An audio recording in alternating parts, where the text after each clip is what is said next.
Hi there, everyone. Welcome back to the Cranbourne East Secondary podcast. This would be episode 4 by now. And as you can see, we've had to move to an outdoor setting so that we don't have to wear face masks, so that you can see our expressions a bit more, you can hear us more clearly. Is that right, Mr. Young? Yeah, it's kind of a really weird sensation when I'm talking to kids in the classroom. I'm like making all these facial expressions at them and they just can't see it. They just see only my eyes, and I'm kind of realizing, I'm just making a fool of myself. Cool. Exactly. So yeah, we do have a special guest today. So our special guest, would you like to introduce yourself to our listeners and like who you are, what you do around the school and so on? Hi everybody, my name's Leonie and I'm the lab rat, maybe the lab technician, maybe the boss of science. I agree. Yeah. Remember Mr. Chamberlain from week 1? No, he's the fake one. No, we have the real science boss over here. I'm the puppeteer. Yeah.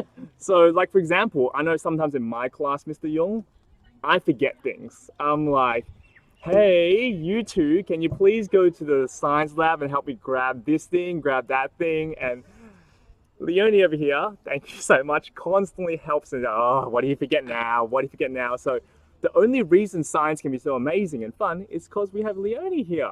Oh, thank you. Yeah, so Leonie, yeah. Oh, Mr. You have a question? I completely back that. Like sometimes I just don't, I forget to book things in. I'm like, oh, hey, can I please slot this in? Thank you. Yeah. Lots of groveling. A lot. So yeah, Leonie, I mean, you've been at this school ever since it started, I assume? I started at Cranbourne East Secondary the second year. However, the first year I did go to the zoo with 160 something year 7s. Wow. So that was interesting because I'd come from a school as big as this, so we used to take 300, and in one day 160 kids, you can get to know them a lot better. So I've grown with the school and I've made science grow with the school. Yeah. Any idea about the first year if there actually was a lab technician here, or were there just no pracs in the first year properly? There was no lab technician at all. So when I started, we had 1 box of test tubes, 30 medium-sized beakers, 2 kilos of sugar, a bottle of vinegar, and a bottle of potassium permanganate, which is a nice purple chemical. And that was it. Oh, I mean, I guess that means I could have taught biology about the fusion. No, you could have taught biology because we had 30 microscopes as well. Yes, go biology. That's because there was a biology teacher who was head of science. No wonder why. Priorities. Yep, exactly. So before our school, how were you always doing lab tech work as well everywhere else you went, or was there a whole array of other school-related jobs or even some non-school related jobs? Okay, so at 16 I left school and I went to work in a pharmacy, and I was a compounding technician in a pharmacy. So I used to make prescription cough medicine and skin creams. And back then we used to buy 5,000 Panadol and manually count them into bottles and label them. And the same with aspirin. They didn't come like you buy them blister pack now in a package at the supermarket. You could only buy at the pharmacy, and we had to package them all up. I went to a quality control lab and I worked there for 2.5 years until I got married, and that was testing sometimes 400 samples a day. And because I'd learnt to do typing in year 9 and I'd passed with flying colours at 42 words per minute, I used to type all the laboratory reports and the spreadsheets. Back then we didn't have Excel, so they were done on a typewriter with 4 sheets of carbon and 5 sheets of paper, and if you made a mistake you had to rub out on 5 sheets of paper and try and match it all up to put the right figures in. Yeah. So then I got married, stayed home for 10 years with children, and I got a job in my early 30s at Langwarrin Secondary College, which is another local school that's now Elizabeth Murdoch College. And I started there as the first lab technician with the year 10s. Okay. So that was it was my first new school, and I grew the science department according to needs of staff and students and SACs and all sorts of things. So Then in 2000, I moved and went to Mount Eliza Secondary College, just a little bit further away, as the lab technician again for another 5 years. Very different school, very inclusive and supportive. I loved it there. However, I was lured back to Langwarrin Secondary College, which had then become Elizabeth Murdoch College, with the promise of a pay rise. So I took the money and ran. And that means, I guess, you would have seen the evolution from schools not having computers until computers started creeping in. I'm guessing the listeners out there, their idea of a computer or their visualization of a computer would also be quite different as well, wouldn't it, Leonie? Absolutely. So the monitors were the size of small televisions. However, the screens were about the size of your laptop. Okay. They had a separate keyboard, and most of them had a large box that was, for want of a better term, the hard drive, and you had to put a disk into that often to make them work. And the first computer I was exposed to, I think, was in 1997, and we 25 staff shared one computer, but only a couple of people knew how to use them. Yeah. 2002 at Mount Eliza, the staff room got its own computer, so 25 staff again shared two computers. And then I got my own computer when I went back to Langwarrin Secondary College. However, it was a cast off from the 80s, and it's an original Macintosh, which I hope now is going to be worth a fair bit of money. I would say so, definitely, yeah. I don't know about you, Mr. Young, but do you remember using any of the older type of computers? Because I remember in primary school, we had Windows 95, Windows 98, but then my school at that time, the primary school, got a hold of one of those older computers where it's like, I think it was a Macintosh, because it would have been the black screen background and it's the green text and you got to type that. So I remember I had no idea how to use that thing whatsoever, but they just put it in our grade 3 classroom and it was like, what are we going to do with it? I don't know. But how about you, Mr. Young? Have you used anything like that before? Okay, so when I was in kindy, which is like 1999. Okay. I know, a little baby. Now, I had access to one of those really old computers where, like, you didn't get to use USB sticks back then. Like, there weren't really. Yeah, it was a floppy disk.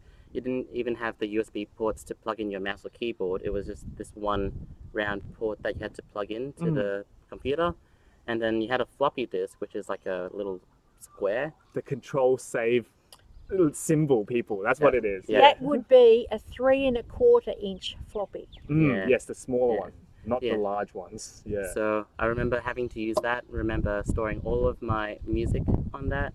Really? Yeah, some of my files, and then just forgetting which one was which because you didn't have a lot of space. It was like at best, like considered a big storage was 200 megabytes back then, and then you'd have a container with like 5 or 6 floppy disks, and you have to like choose which one it was. Yeah, it was intense. Yeah, because I remember for me, it's like when I even tried to do a poster for school, and I just I stole a photo from the internet and I put it on, and it couldn't even save on the floppy disk. It was just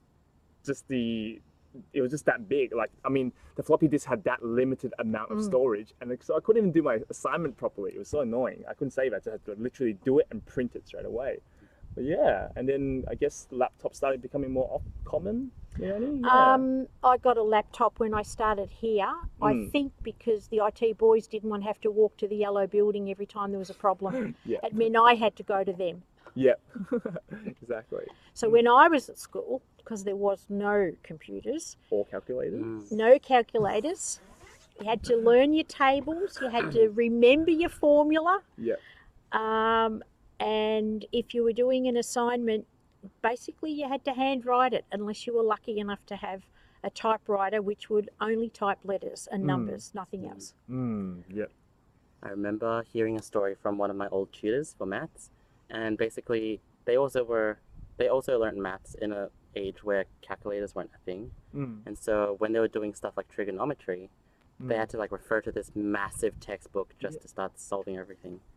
It's a little book. A little book? Yeah, logbook. A logbook is A5 and probably half a centimetre thick. Okay. And that's how I learned to do trigonometry, with a logbook. But were there other mathematical formulas, whether it was maybe calculus or something else that was a thicker book? Because I feel like I remember one of my teachers talking about that before, or at uni. It could have been at university. But I remember I knew trigonometry, there was a smaller book, but I feel like there was also like a larger book for another type of formula, but I'm not too sure. That I don't know. Yeah. I Like had a a logbook. Could be a textbook with like part Yeah, of the log. could have been a inside. textbook. Could be, I guess so. I just remember learning all the physics formula for my last exam, and they gave me a logbook when I arrived so that I couldn't cheat and write any secret stuff in it. And all the formula were the first 2 pages. I didn't have to remember anything. Whoa. So, at what time did you have to start school back then when you were at school? Is it around the same time as now and going home around the same time No, as it was now? a longer day. A So longer day. Whoa. we had an 8-period day, but I don't remember. I'm assuming the periods were maybe 40 or 45 minutes. They could have been longer. Okay. School started around 8:30. We didn't have home group. We went straight to lockers and straight to class, but we didn't finish school till 3:45. Ooh, wow. Yeah, that's a big day. Yeah, And so eight fitted into it, with a lunch, obviously. But we had 2 recess breaks and 1 lunch break. okay, 2 recess, 1 lunch. So it was always 2, 2, 2, 2. Okay, Yeah, that's cool. And then I'm guessing back then as well, there would be the school canteen, or were you allowed to go outside of school to buy food at high school? I don't know. What was that like? So back in the dark ages, we had a school canteen. Yep. There was no restrictions on the food that we actually ate from the canteen, as there is now the government restrictions on what they can and can't sell. However, our canteen was fairly healthy. Yep. Let me say, they made sandwiches, hot dogs, sold cakes, no lollies, Yeah. fruit, that sort of thing. In the winter, we'd have soup days. Yep. Some of the kids used to leave the school and go across the road to the fish and chip shop, That's nice. which at primary school, I used to go to the fish and chip shop for lunch on Thursdays. Oh, that's nice. I used to get 2 shillings, and I started in grade 2, and I could walk to the fish and chip shop to buy my lunch. Once I got to high school, they locked us up. Okay. Oh, man. However, the boys that were smokers used to hide behind the fish and chip shop at high school so they could have a smoke and possibly not get caught. But back then, most of the teachers smoked as well anyway. As a student, I could see the smoke coming out the windows of the staff room, and if you went to the door to knock, the smoke would come out straight in your face before a teacher appeared at the door. Yeah. Wow, that's a different time. Yeah. Very different times. Because like even for myself, I remember it would have been around 2001, I think, when I was in grade 4.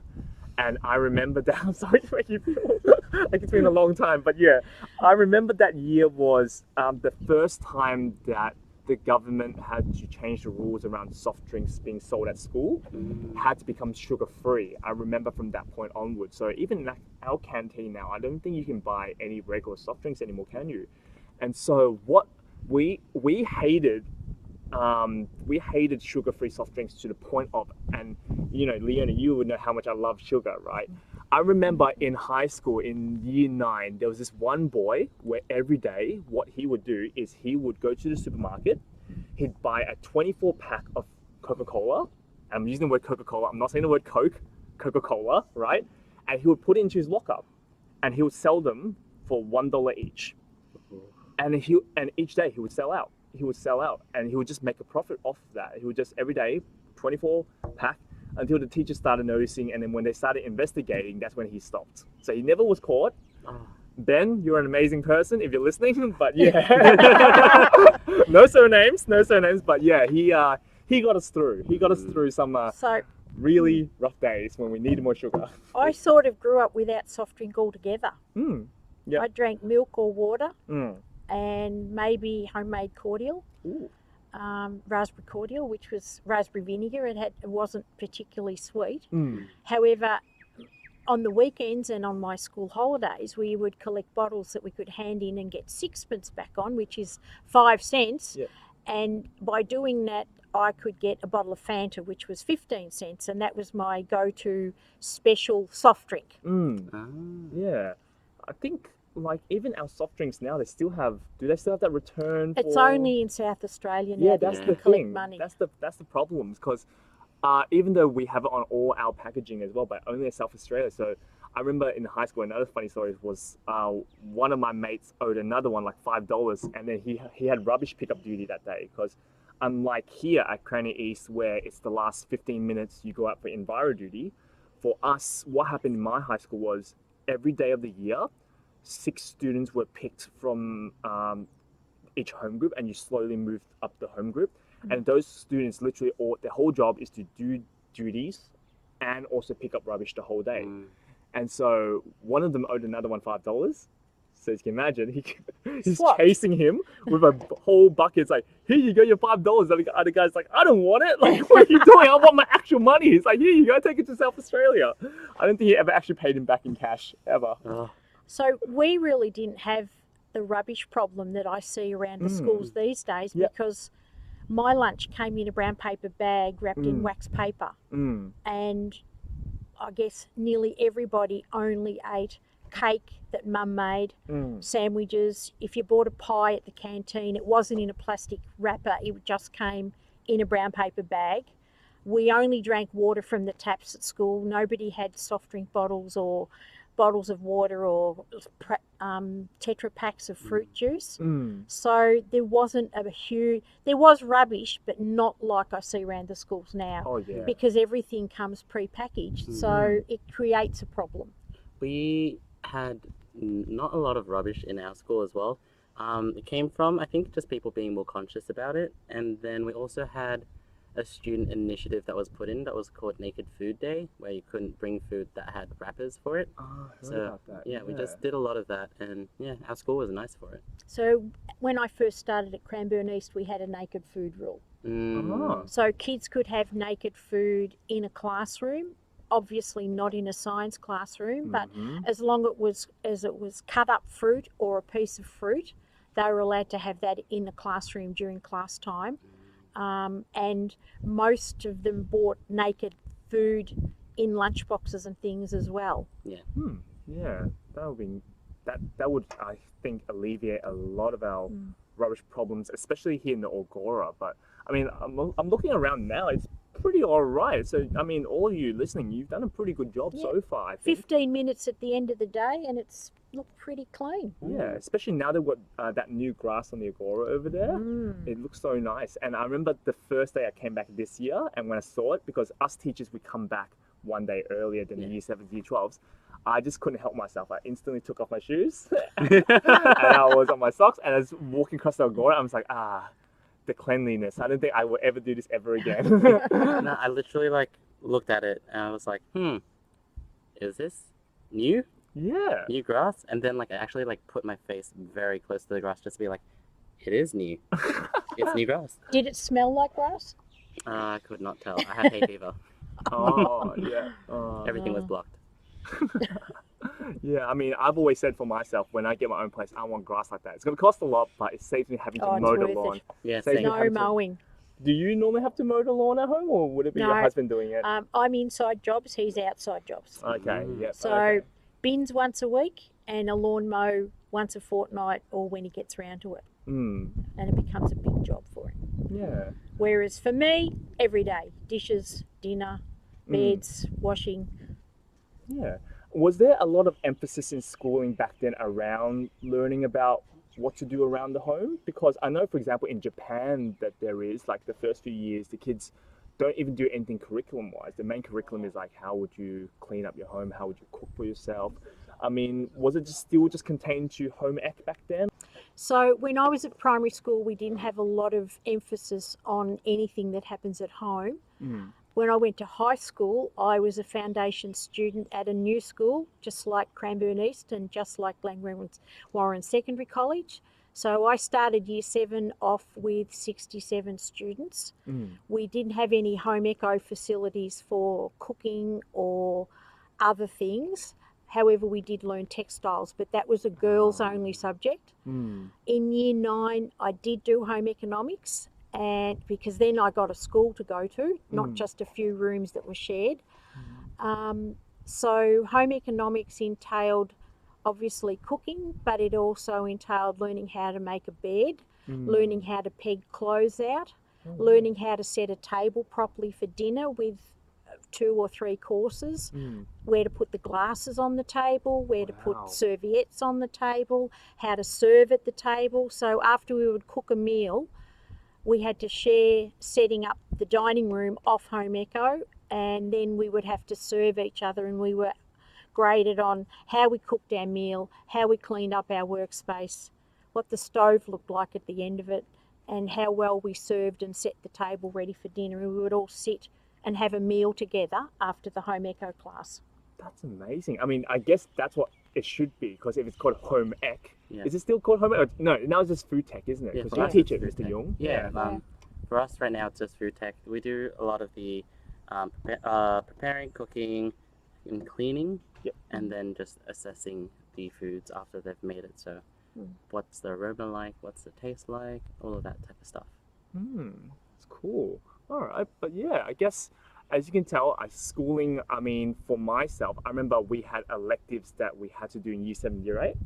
So I remember the ones that I was the best at and that I really enjoyed was ceramics, textiles. Surprisingly, I haven't touched a sewing machine ever since, right? But I was surprisingly good at it. I actually really enjoyed textiles. So what did you make? Nothing of major use. So it's a lot of aesthetic things. So we A make bag? No. Oh, I mean, I'm trying to remember. I mean, it was year 7 when I did it, but the only thing I still have from that era that's in my parents' place is I have a cushion with like 4 different tie-dyes that you then sew onto it. And I also have a little cushion fish, like a clownfish. I don't know why. I think I just came off from watching Finding Nemo. I wasn't a huge fan of it, but I was like, yeah, whatever. I'll make I forgot what the criteria was. I don't even remember. Did you have to make an animal? Did you not have to make an animal? Did you have to make a cushion? Did you not have to make a cushion? I don't remember. I just remember that's what I have. But the only thing I still actually have with me, even at my own place, is a table that I made in woodwork. So that table that I made in woodwork, I still have it at my place, which is my clothes pile. Come home, chuck it there first. Oh, it's a table drobe. Yes, table drobe, because it's as opposed to a floor drobe. Yes, it's not a floor drobe. I mean, I'm not ready to wash it yet, so there's no point going to the laundry basket. But I might rewear it sometime soon. Just let it process for a bit. Yeah, it was actually my mum that forced me to take it with me, because she was like, "It's gonna be useless over here at my house. You might as well find a use for it at your house." And I'm like, "Oh, fine." So yeah, I brought it over. But yeah. What other electives were there back then, Leonie? So grade 4, I started textiles. Yep. That was girls only, and the boys had to do gardening, because obviously there was no facilities in a school like you have in secondary school, let alone in any school back then. So I made an apron in grade 4 that all had to be hand stitched. And I also made a cross stitch tablecloth and 8 napkins in grade 4. And my sister still has it nearly 60 years later. Wow. It's well washed and worn, but it still works. Yep. Grade 5, I knitted a jumper. Grade 6, I made a dress. Year 7, which was called Form 1. Some countries still call I Form made 1. pyjamas and a handbag. Can't remember what I made in year 8. And then I gave up textiles, and I wanted to do woodwork and mechanical drawing, but I managed to get into the mechanical drawing class for 3 lessons, and then the teacher told me I had to go to home eco because mechanical drawing was boys only and girls should be learning to cook. Wow, how So times have changed. yeah, and the nearest I got to woodwork was doing some wood carving in art, because the 2 rooms were opposite each other. Okay. Oh yeah, things have changed a lot. You guys have no idea how lucky you are with the opportunities that you're offered to learn things that as a girl I wasn't allowed near. Exactly. I think that's something we all take for granted, for sure. Definitely. I think hearing what you were mentioning, I think one thing that I wish that our school could implement, some sort of gardening thing would be pretty cool. I know I think like some vet courses and some other special programs that are around the school, you might help out with the veggie patch over there. But sometimes I see some people walking through the garden, for example, or like pulling branches off the trees and so on. And I wonder, like, what if they had to maintain this stuff? Would they so flippantly be mucking around with this stuff? And I don't think so. I think if they had to actually take ownership into maintaining the garden and so on, I think it could be a valuable lesson, and even learning about like the natural flora of Australia and like why we use particular plants, because they don't require as much watering, for example, optimal sunlight. I think it'd be really good knowledge for them to use in the future in their own gardens even. It might even be like a really good subject to just help us keep the school clean. Like if they have to take care of the gardens, they're gonna try and make sure that rubbish doesn't actually get into it. Yeah. So 25 years ago, when my son was at high school, they had shared vacuum cleaner in a building, and each home group were responsible for vacuuming and cleaning their own rooms and wiping down desks and cleaning the boards. Yeah. And what would happen if there was a payback? They would mess up somebody else's homeroom. Oh, wow. So if say a year 9 class came into the year 7 homeroom and left papers all over the floor, there was no employed cleaners in the school. It was student responsibility during home group, which was a 15-minute home group. Then they would find out which class had actually got into the room and made the mess, and they'd either whinge to a teacher or else there could be a payback. Oh, wow. With confetti or something that was harder to clean up. So how do the students find out like who else has been in the room? Like, for example, we now have compass, right? We have, like, do they ask teachers, or like? They'd have to look at the school timetable, which would have been up. Everyone had their own timetable in the book. Yep. People like me would colour their timetable in, so I'd look and go, oh, it's yellow, it's science next, and I'd know that. So they would have looked for the timetables that were displayed around the school, so that they could figure out who had actually been in the room. And obviously kids talk. Yep.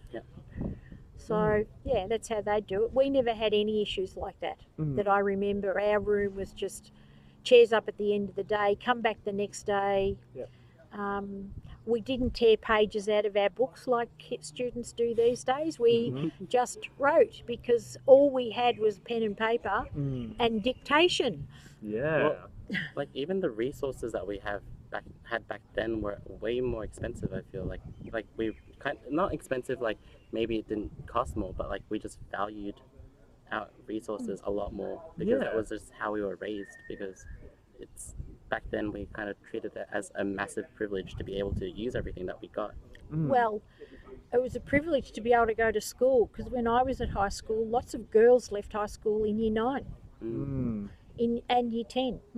A lot in year 9 and even more in year 10. Yep. So by the time I got to VCE, which wasn't called that, you did intermediate, which was year 10, leaving, which was year 11, and matriculation, which was year 12. Matriculation. Oh, I wonder what those I don't know. mean. I don't know what it means. A lot of people, well, not a lot, but a few finished year 11, and of the group that I started with, only 3 went on to university after year 12. Wow. 2 of them were female girls, and they both finished their university degrees and got married and had children. Wow. And then 10, 12 years later, they went back, and both of them were teachers. Oh, we're teachers as well. How about that? That's really cool. And were the science lessons very different to what we have these days? Science lessons were super different, because it was all theory and it was only written. So there was no actual practical classes. So I never did a science experiment until I got to year 11 physics and chemistry. I didn't think I would want to be a science teacher if all I did was just theory. I think I'd bore myself to death. Yeah, I'd just talk and I'd be like, when does the lesson end? Exactly. Please. I never ever thought about it. Yeah. Yeah. 'Cause I guess it was just normal, huh? Back then. Well, there was only written stuff. Yeah. Maybe on the odd occasion there would be a roneoed sheet, which meant you could smell the teacher coming, because they would collect the printed sheets, which were always printed in purple with methylated spirits as the activator. Okay. And you could smell the teacher coming to class with those sheets, and we knew we'd have something to fill out, or a diagram, or in geography it could be a topographical map that we'd have to analyse and stuff like that. But that was about it. But not till I got to year 9 and we got a proper school. Prior to that, we had 5 classrooms, a tennis court and a bike shed. And I think we had 7 teachers to start with. And I can remember my maths teacher was also my art teacher. And we'd go to maths on a day like today and he'd say, "Who's got their bathers with them? Okay, more than half the class, we're going to the beach." And we would just head off down to the beach, because our school was on a cliff top virtually and across a road to get to the beach, and we'd go swimming for the maths lesson. Do you remember which beach it was? Yes, Rippleside Beach in Geelong. Ooh, west side. Rippleside. Like on the west side. Oh yeah, on the other side, other side of the bay. On the west side, Rippleside. Yeah. On the west side. Yeah. Oh man, I love seeing how much Geelong has changed. I mean, even for me, when did I used to go to? Why did I used to go to Geelong for? I forgot what I used to. Oh, I forgot why I used to go to Geelong for. But then, as I started graduating university, Deakin University, I think even till now, you can only graduate from the Geelong campus. Even though yes, I think that's right. Even though the Burwood campus is quite big, quite nice, we still have to go to Geelong. So, you know, I got to see how Geelong's changed over the years as well. So Deakin University as a teenager for me was sheep paddocks. And for those of you that may have heard of Woodstock, which was a big music festival in the States, Geelong had their own Woodstock on the hill that is now Deakin University. But it's changed so much, that whole area in general, yeah. Well, Geelong has spread that way, out that way towards the surf coast. So I've only been to Geelong like a few times, and it wasn't for like anything educational. Well, it might have been educational. We could take our car, drive to the ferry, and like get onto one of those boats that can actually like have cars on top. the Queenscliff Ferry. The ferry. And then we'd go to Geelong, and then we'd go to a place called Amazing Mazes, and they had like human-sized mazes where you'd be like the person running inside the maze, trying to collect stamps and doing all those activities. That was the only time, like that was the only reason we went. But yeah, it was pretty fun. It sounds almost like an amazing race. Would you say so? Oh, it could be. So that comes time to our segment to talk about our watch list of the week. Leonie, So, what show would you recommend? Amazing Race, because it's amazing. And for me, I've done a fair bit of international travel and most of Australia, and on the Amazing Race I can sit there and go, "Oh, I've been there, oh, I've done that." Yeah, exactly. I find it weird because we try to incorporate some amazing races sometimes into our PE classes or P2S and so on, and sometimes to kids have no, like you listeners, you have no idea what the Amazing Race is. So now is actually a really good time to actually understand the concept of the show. So would you like to go over the concept a little bit? Oh, well, I can give you even some better history. So when I first started at Cranbourne East Secondary College, during the first week of school, all the home groups would do an Amazing Race in competition. And I remember the very first year standing near the blue building facing the Agora with all the teams lined up at the end of the day while the winning team collected trophies. Oh, wow. And they did all sorts of activities all over the school. So in science we had a competition to see who could make the tallest tree out of a sheet of newspaper. We had a rocket launcher. They had relay games, balloon games, questions around the school. They had to identify buildings and particular rooms by number and all sorts of things, and it created a really good cohesive atmosphere amongst the students, even if they didn't win. That's good. It was a really fun day, and everybody participated somehow. That's good. That's good. And then we move on to the Amazing Race on television. And I have no idea how many seasons of that I've watched, but I don't think I've missed any. And I love the fact that they compete and travel. However, some of the things they do now are not as exciting as what they used to do back in the early episodes, where they had to abseil down a 300-foot dam wall or things like that. And my girlfriend and I are avid travellers and talkers, and 12 years ago we did the paperwork, which was fairly extensive, to actually enter the Amazing Race. She's a maths teacher and she's got a fantastic memory, and I'm the crazy person that can swim and jump off tall buildings in a single bound. I can imagine you doing that. I can imagine that. That was the deal we made, that's what we do. I do the physical challenges, she'd do the mental challenges. However, her husband works for Qantas, and he got sent to America to buy an aeroplane, and her children were graduating from primary school and ballet lessons and concerts and Christmas. So we pulled out, mainly because she couldn't leave her two primary school aged children at home. But if you remember, maybe 3-4 years ago, 2 policemen won the Amazing Race. They are both ex-students that were at the school at Langwarrin Secondary College when I was there, and my Amazing Race partner actually taught both of them as well. Maybe she equipped them with the skills needed. Possibly. Possibly. And I can imagine you communicating really well with people if they don't speak English language. I can imagine you know, having maybe using particular signs, or maybe, you know, pointing to particular things to get a message across. I can imagine you doing that quite well. Resourcefulness for it. Yeah, I am fairly resourceful. Do you want another funny story? Sure. So, in China, in Shanghai, we were catching the overnight train to Beijing, and we had to take our own food. So we were in a bunk room, so 4 people to a room in double bunks. And of course I had to sleep on the top bunk because I could climb to the top bunk. But to get food, we went to a 7-Eleven store. It wasn't 7-Eleven, but that's the type of food it had. Noodles in polystyrene containers, and biscuits, and everything unfamiliar, and nothing with any writing that I could understand. So we picked up the noodles, trying to figure out which one was beef, chicken, vegetable, whatever, but every container had a chili on it. Classic. So we went to the counter, and I put the 3 containers on the counter, 3 different ones, and I tapped all 3, and then I clucked like a chook and flapped my wings. And the girl behind the counter couldn't serve me because she was laughing so hard.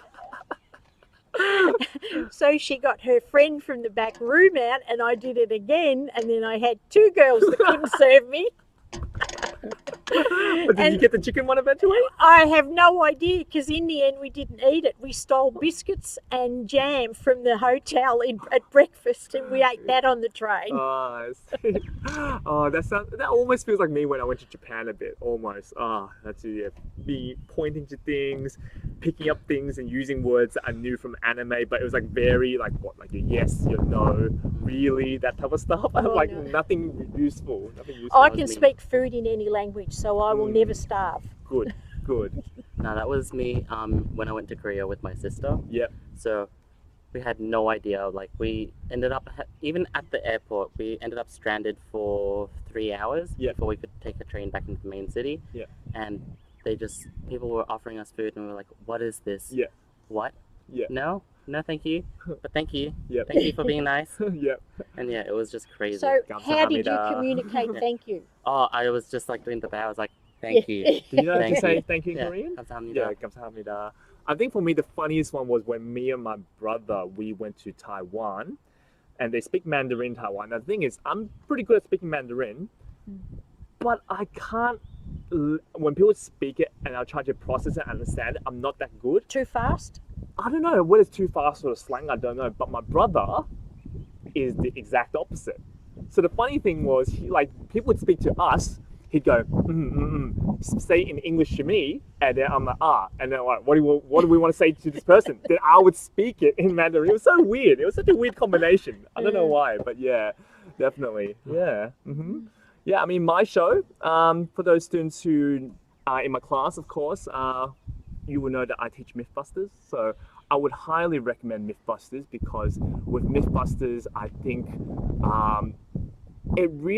it's a good science show for people who aren't necessarily interested in science. I think that's a good way to put it because I think a lot of students don't realize the science in everyday life. So I talk about like the science in cooking, science in sports, science in everything. And I think Mythbusters is a good way to segue into getting interested in science and the different fields of science even. Yeah, that's my show for recommendation. Unfortunately, it's finished, so you can watch the whole thing on Discovery Channel, I think. Something like And that. some episodes are on YouTube. Some, yeah. Would it be on ABC as well? No. No, yeah, Never. yeah. SBS? No. Okay. I don't think so anymore. Mr. Young? Okay. My recommendation would be the National Geographic documentaries. Like, just like the... It sounds like it won't be interesting, but it's actually been like one of my favorite shows, especially when it's like a biology lesson and my teacher comes in, puts on a National Geography documentary, and it's by David Attenborough, and it's like I just love David Attenborough. It's like, and now we watch this predator hunt its prey, and we just kind of like just sit there. And we get to watch the wildebeest get eaten by the crocodiles again. Yeah. And then it's like this poor polar bear could not make it, and it just knocks your heart because you That's just. sad. I know it makes you sad, and then but like there's good times as well, like when you think they're in danger but then they survive. Yeah. It just goes, thank you. I needed this. I needed this today. I feel like every single time someone commentates on it, the prey always gets to escape. Or majority of the time. I'm pretty sure naturally in the wild, I'm pretty sure the predator 90% of the time gets it. But every single time I watch a documentary and they're talking about how exhilarating it is, but the prey has escaped. Yeah. And it goes and hides with its mother again. I don't know. I feel like the majority of the episodes I watch anyway, it's like, and the prey gets away again. Yeah. And I'm like, thank God. Oh, that's so good. But yeah, so hope you all enjoyed our podcast today. Apologies once again for the wind. Hopefully soon restrictions will change. We can go back indoors. It'll be nice. But if you ever see Miss Leishman or Leonie around, especially if you do science, of course you'll be seeing her. Make sure you do say hi. Make sure you can ask her any questions regarding science or even questions about what things were like, back when school Back in then. the dark ages. Back in the dark ages, or even cooking. I love talking to Leonie about cooking and food. I love talking to her about that. But yeah, once again, I thank you so much for staying with us today. Thank you for inviting me. No problem. And we'll hopefully see you all next week again. All right. Bye, everyone. Bye.